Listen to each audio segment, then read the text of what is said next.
Samuel was a worm, an earthworm to be precise, and everyone agreed he was kind and jolly nice.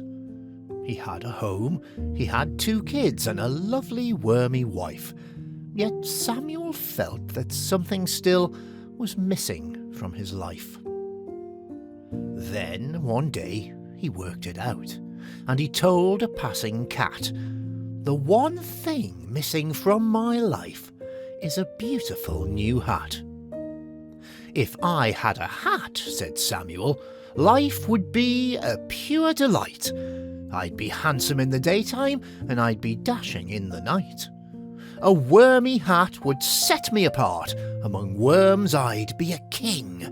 It's just a fact that a nice new hat would be a splendid thing." He dove straight down into the ground and burrowed a metre down, where, as every worm fan knows, you'll find the high street of Wormtown. As luck would have it, the very first shop that Samuel saw that day was Phil's Luxury Worm Hats. Sam slithered in without delay. "Good morning, Phil," said Samuel. "I'd like a hat that really rocks." "I'm terribly sorry, sir," said Phil. "I'm completely out of stock."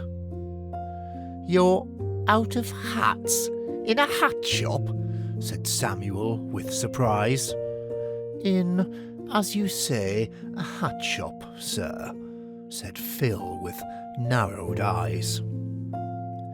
So Sam left the hat shop, feeling sad and rather down, and wandered along the high street to the next shop in the town.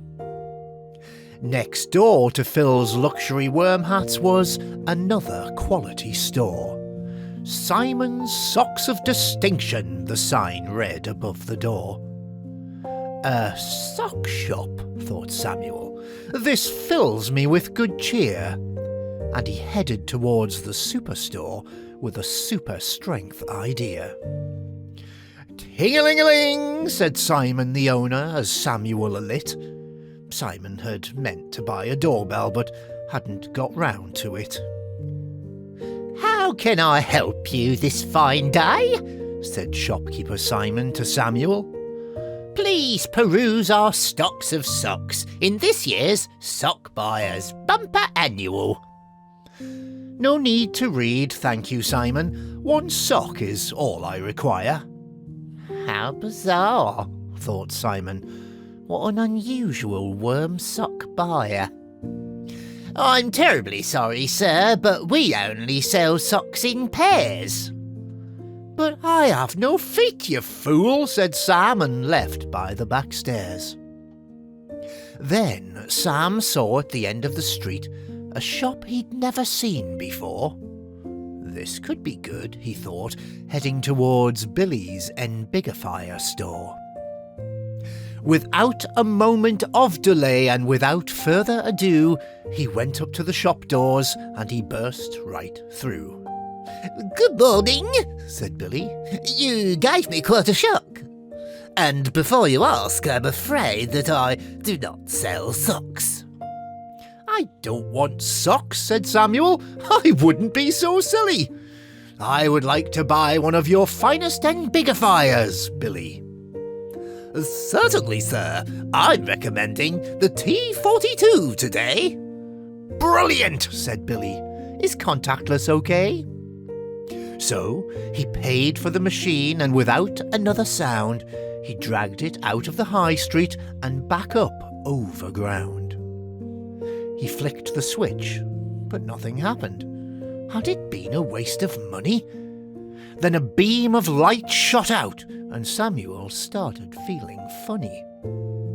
Samuel started growing, first bigger than a mouse, then bigger than a car, then bigger than a house. That's big enough, he thought, but there was a problem, which was that Samuel the worm was now too big to flick the switch. So he kept on growing bigger till he floated into space, and Earth was getting smaller. Would it be gone without a trace? Suddenly something white and hard and round bopped his head. "If I had a hat, that wouldn't have hurt at all," Samuel said. He flew into a rage and smashed the round white thing in two. If you'd had a day like Sam's, it's something you might also do. Then Samuel had a think and a brilliant idea. This half-white thing would make fantastic headgear. So he popped the moon upon his head, and as he continued ascending, that's how Samuel got his hat, and we are happy ending.